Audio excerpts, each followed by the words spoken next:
Hi all, എല്ലാവർക്കും നമസ്കാരം. എൻ്റെ ടെക്നിക്കൽ യൂട്യൂബ് ചാനലിലേക്ക് സ്വാഗതം. RRBJയുടെ നോട്ടിഫിക്കേഷൻ നമുക്ക് വന്നിട്ടുണ്ട്. ഈ മാസം എൻഡോടുകൂടി നമ്മൾ അപ്ലൈ ചെയ്ത് അടുത്ത മാസത്തോടുകൂടി ആപ്ലിക്കേഷൻ എൻഡ് ചെയ്യുകയാണ്. അപ്പോൾ അതുകൊണ്ട് തന്നെ നമുക്ക് എക്സാംസിന് തയ്യാറെടുക്കാനുള്ള സമയമായിട്ടുണ്ട് എന്നുള്ള ഇൻഡിക്കേഷനാണ്. അപ്പോൾ ഓൾറെഡി പ്രിപ്പയർ ചെയ്ത് തുടങ്ങിയിട്ടുള്ളവർക്ക് ഇതൊരു ഗ്രീൻ സിഗ്നൽ തന്നെയാണ്. ഇനി പ്രിപ്പറേഷൻ സ്റ്റാർട്ട് ചെയ്യാത്തവരുണ്ടെങ്കിൽ അവർക്കും പ്രിപ്പയർ ചെയ്ത് തുടങ്ങാൻ പറ്റുന്ന ഒരു ഗ്യാപ്പ് നമുക്കുണ്ട്.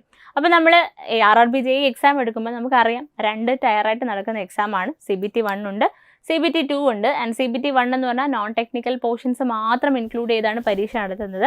അപ്പോൾ അത് നമ്മൾ ഇതുവരെ നമുക്കത് ടെക്നിക്കൽ പാർട്ട് മാത്രം നോക്കിയിരുന്ന ആൾക്കാരാണെങ്കിൽ നോൺ ടെക്നിക്കൽ പാർട്ടും കൂടി ഉള്ളത് കൊണ്ട് അതിന് കുറച്ച് സമയം സ്പെൻഡ് ചെയ്ത് പഠിക്കണം. ആൻഡ് ഒരു കാര്യമുണ്ട്, CBT 1ൻ്റെ മാർക്ക് എവിടെയും നമുക്ക് എടുക്കത്തില്ല. ജസ്റ്റ് CBT 2 എഴുതാനുള്ള ഒരു സ്ക്രീനിങ് ടെസ്റ്റ് മാത്രമാണ്. അതുകൊണ്ട് നമുക്കത് നിസ്സാരമായിട്ട് കളയാനും പറ്റത്തില്ല. സോ ഇന്നത്തെ വീഡിയോ എന്ന് പറയുന്നത് നമ്മൾ 2019 നടന്ന RRBJ എക്സാമിൻ്റെ ഒരു അനാലിസിസ് ആണ്. CBT 1 analysis already cut off ഒക്കെ വേറെ വീഡിയോസ് നമ്മുടെ ചാനലിൽ ഓൾറെഡി അപ്ലോഡ് ചെയ്തിട്ടുണ്ട്. അപ്പം ചാനൽ ആരെങ്കിലും സബ്സ്ക്രൈബ് ചെയ്തിട്ടില്ലെങ്കിൽ ചാനൽ സബ്സ്ക്രൈബ് ചെയ്യുക. എല്ലാ എക്സാംസിൻ്റെ അപ്ഡേറ്റ്സ് നമ്മൾ ഈ ചാനലിലൂടെ നിങ്ങൾക്ക് തരുന്നതായിരിക്കും. അപ്പോൾ അതിനകത്ത് നമ്മൾ CBT 1ൻ്റെ ഓരോ സോണിൻ്റെ കട്ട് ഓഫ് ഒക്കെ വീഡിയോസായിട്ട് ചെയ്തിട്ടുണ്ട്.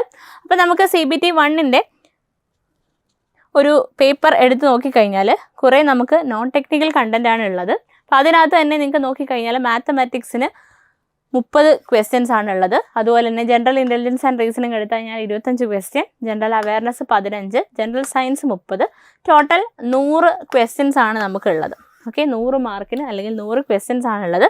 ടൈം എന്ന് പറഞ്ഞാൽ 90 മിനിറ്റ്സ് ആണ്. അപ്പോൾ 100 ക്വസ്റ്റ്യൻസിലൂടെ നമുക്ക് 90 മിനിറ്റ് കൊണ്ടാണ് കടന്നു പോകേണ്ടത്. സോ ലെസ് ദാൻ 1 മിനിറ്റ് മാത്രമാണ് ഒരു ചോദ്യത്തിന് പുറത്ത് നമുക്ക് സ്പെൻഡ് ചെയ്യാനുള്ള ടൈം. നിങ്ങളുടെ ജനറൽ സയൻസ് നോക്കിക്കഴിഞ്ഞാൽ ഫിസിക്സ്, കെമിസ്ട്രി, ബയോളജിയാണ്. NCERTയുടെ 8, 9, 10th ടെക്സ്റ്റ് ബുക്ക് പഠിച്ചാൽ മതി.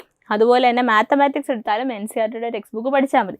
പക്ഷേ ഇതൊക്കെ എളുപ്പമല്ലേ, 30, 60 കിട്ടാൻ എളുപ്പമല്ലേ എന്ന് നിങ്ങൾക്ക് വിചാരിക്കാം. Yes, of course it's very easy. പക്ഷേ നമുക്ക് ഈ 30, 60 അല്ലെങ്കിൽ ഈ പറഞ്ഞ ജനറൽ ഇൻ്റലിജൻസ് ആൻഡ് റീസണിങ് കൂടെ കണക്കാക്കിയാൽ ഒരു 70+ ഒന്നും കിട്ടാൻ നമുക്ക് വലിയ ബുദ്ധിമുട്ടല്ല. പക്ഷേ ഇതെങ്ങനെയാണ് നമുക്ക് ഈ ഒരു 100 മാർക്കിൻ്റെ അല്ലെങ്കിൽ 100 ക്വസ്റ്റ്യൻസ് 90 മിനിറ്റിനുള്ളിൽ തന്നെ നമ്മൾ ഉത്തരം എഴുതി തീർക്കണം. അവിടെയാണ് നമ്മുടെ CBT 1ൻ്റെ ചലഞ്ച് കിടക്കുന്നത്. സോ ഈ ക്വസ്റ്റ്യൻസ് എളുപ്പത്തിൽ എങ്ങനെ നിങ്ങൾക്ക് ചെയ്യാൻ പറ്റും, അല്ലെങ്കിൽ ഷോർട്ട് കട്ട് വെച്ചിട്ടേ ചെയ്യാൻ പറ്റുള്ളൂ. ലെങ്തി സ്റ്റെപ്പുകളൊന്നും നമുക്ക് ചെയ്തുകൊണ്ടിരിക്കാനുള്ള ടൈമില്ല. സോ നമുക്ക് സ്പീഡ് എന്ന് പറയുന്ന കാര്യം ഡെവലപ്പ് ചെയ്തെടുക്കുക എന്നുള്ളതാണ്. സ്പീഡ് ആൻഡ് അക്യുറസിയാണ് CBT 1ൽ നമ്മുടെ മെഷർ ചെയ്യുന്നത്. സോ ഈ CBT 1ലുള്ള സ്പീഡും അക്യുറസിയും നിങ്ങൾക്ക് ഡെവലപ്പ് ചെയ്തെടുക്കാനായിട്ട് ഓൾറെഡി നമ്മുടെ എൻട്രി ആപ്പിൽ RRBJയുടെ ക്ലാസ്സസ് സ്റ്റാർട്ട് ചെയ്തിട്ടുണ്ട്.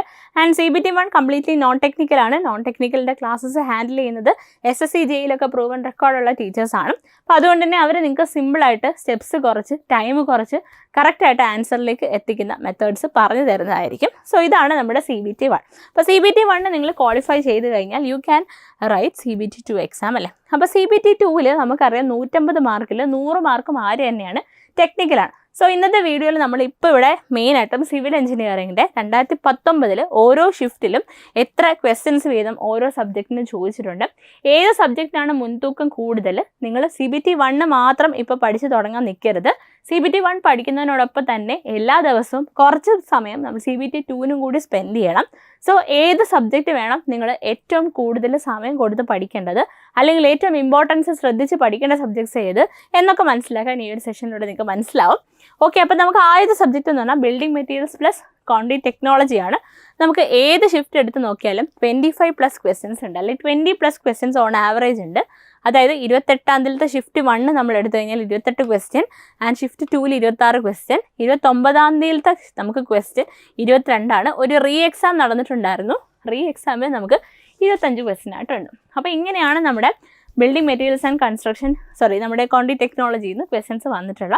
സോ ഈ സബ്ജക്ട്സിൻ്റെ അതായത് 30 മാർക്കോളം അല്ലെങ്കിൽ 25 മാർക്കോളം നമുക്ക് തരുന്ന 2 സബ്ജക്ട്സ് ആണ് ഈ സബ്ജക്റ്റ് എന്ന് പറയും. ഓക്കെ, അപ്പോൾ അതുകൊണ്ട് തന്നെ നമ്മൾ ഏറ്റവും കൂടുതൽ സമയം സ്പെൻഡ് ചെയ്ത് പഠിക്കേണ്ട ആൾക്കാർ ഇവർ തന്നെയാണ്. തിയറിയാണ്, റിവൈസ് ചെയ്തുകൊണ്ടിരുന്നില്ലെങ്കിൽ മറന്നു പോകും. വലിയ വലിയ കോൺസെപ്റ്റുകളൊന്നും തന്നെ ഓർത്ത് വെക്കാനില്ല. അതുകൊണ്ട് തന്നെ ഈ തിയറി നിങ്ങൾ എന്നും പഠിക്കുക. എന്നും പഠിച്ചു കഴിഞ്ഞാൽ മറന്നു പോകത്തില്ല. പ്രോപ്പർ റിവിഷൻ കൊടുക്കാം. ഇനി എസ്റ്റിമേഷൻ കോസ്റ്റിംഗ് എടുത്തു കഴിഞ്ഞാൽ 5, 4, 1, 5 ഓൺ ആവറേജ് നമുക്ക് 5ൽ താഴെ മാത്രമാണ് ക്വസ്റ്റ്യൻസ് വരിക. സോയിൽ മെക്കാനിക്സ് 8, 8, 9, 9 ഇങ്ങനെയാണ് വരുന്നത്. ദെൻ ഹൈവേ 4, 4, 6, 3 ആണ്. റെയിൽവേ എഞ്ചിനീയറിങ്ങിന് 3 നമ്മൾ റെയിൽവേ പരീക്ഷ എന്ന് പറഞ്ഞാൽ റെയിൽവേക്ക് കൂടുതൽ ഇമ്പോർട്ടൻസ് കൊടുക്കണ്ട എന്നുള്ളതാണ്. റെയിൽവേയിൽ നമുക്ക് 3 ഒരു സെഷനിൽ ചോദിച്ചിട്ടില്ല. ദെൻ 2 അങ്ങനെയാണ് വന്നിട്ടുള്ളത്. ദെൻ സോയിൽ മെക്കാനിക്സിന് 6 9 6 9 അങ്ങനെയാണ്. RCC 7 8 7 3. അപ്പോൾ നമുക്ക് കുറച്ചുകൂടി ഒരു ഫെയർ നമ്പർ കിട്ടിയിട്ടുള്ളത് സോയിൽ മെക്കാനിക്സിനും RCC ആണ്. അപ്പോൾ നമ്മൾ പറയേണ്ട ആൾ സോയിൽ മെക്കാനിക്സ് ആണ്. Soil mechanics. അത് കഴിഞ്ഞ് RCC പറയാം. ഫസ്റ്റ് നമുക്ക് എന്ത് തന്നെയാണ്, ബിൽഡിംഗ് മെറ്റീരിയൽസ് പ്ലസ് CT തന്നെയാണ്. ഇങ്ങനെ ഓർഡർ ചെയ്ത് നിങ്ങൾ പഠിക്കണം. സ്റ്റീൽ സ്ട്രക്ചേഴ്സ് എടുത്തു കഴിഞ്ഞാൽ 6 5 6 8. എഗെയിൻ നിങ്ങൾക്ക് സ്റ്റീൽ സ്ട്രക്ചേഴ്സിന് അത്യാവശ്യം ക്വസ്റ്റ്യൻസ് ചോദിക്കുന്നുണ്ട്. അപ്പോൾ ഒരിക്കലും സ്റ്റീൽ സ്ട്രക്ചേഴ്സിനെ ലൈറ്റായിട്ട് ഡീൽ ചെയ്യരുത്.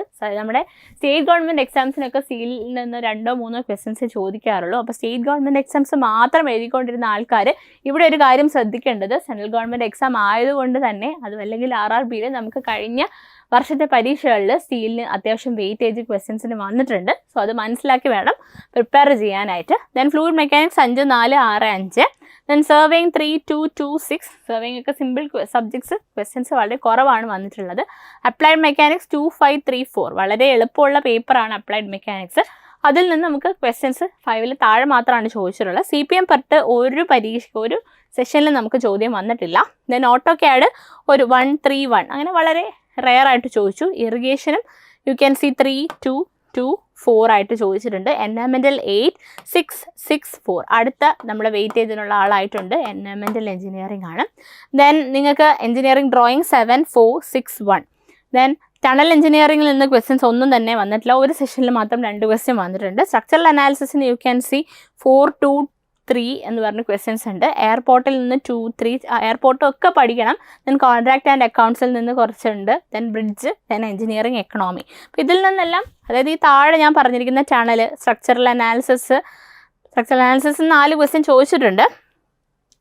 അപ്പോൾ STM വേണമെങ്കിൽ നമുക്ക് ഇതിൻ്റെ കൂടെ തന്നെ ക്ലബ് ചെയ്ത് പോവാം. Airport, contract and account, bridge, engineering economy, ഇതൊക്കെയെന്ന് പറഞ്ഞാൽ വെയിറ്റേജ് വളരെ കുറവുള്ള പേപ്പേഴ്സാണ്. അപ്പോൾ പഠിക്കുമ്പോഴത്തേക്ക് നമ്മൾ ഏറ്റവും കുറവ് ടൈം കൊടുത്ത് പഠിച്ചാൽ മതിയാവും ഇവരൊക്കെ. അപ്പോൾ നമ്മൾ നമ്മൾ കഴിഞ്ഞ ഒരു അനാലിസിസ് ചെയ്തിട്ടുണ്ടായിരുന്നു. അതിൽ ഒരൊറ്റ ഷിഫ്റ്റ് എടുത്തിട്ടായിരുന്നു ഞാൻ അനാലിസിസ് നടത്തിയിട്ടുണ്ടായിരുന്നത്. ഇതെന്ന് പറയുന്നത് നമ്മൾ കംപ്ലീറ്റ്ലി എടുത്ത് കാണിച്ചു തരാണ്. അത് ഓരോ ഷിഫ്റ്റിലും ക്വസ്റ്റ്യൻസിൻ്റെ ഒരു വ്യത്യാസങ്ങൾ, അല്ലെങ്കിൽ നിങ്ങൾ പഠിക്കുമ്പോഴത്തേക്ക് അപ്പോഴും നിങ്ങൾക്ക് ഇമ്പോർട്ടൻസ് കൊടുക്കേണ്ട ആൾക്കാരെ ഓർക്കുക. Building materials and concrete technology, soil mechanics, RCC, steel, environmental, structural analysis, ഇവർ ഇത്രയും അതിൽ ഏറ്റവും കൂടുതൽ ക്വസ്റ്റ്യൻസ് വന്നത് ഇപ്പോൾ ഓൾറെഡി ഞാൻ പറഞ്ഞു കഴിഞ്ഞു. അതനുസരിച്ച് നിങ്ങൾ പഠിക്കാനുള്ള സമയം ക്രമീകരിച്ച് പഠിക്കാൻ ശ്രമിക്കുക. CBT 1നോടൊപ്പം തന്നെ CBT 2 പഠിക്കുക. ബിക്കോസ് CBT 1ഉം CBT 2ഉം തമ്മിൽ ഗ്യാപ്പ് വളരെ കുറവായിരിക്കും. ഓക്കെ, അപ്പോൾ ഇത്രയേ ഉള്ളൂ ഈ വീഡിയോ എന്ന് പറയുന്നത്. ചാനൽ ആരെങ്കിലും സബ്സ്ക്രൈബ് ചെയ്തിട്ടില്ലെങ്കിൽ ചാനൽ സബ്സ്ക്രൈബ് ചെയ്യുക. Thank you.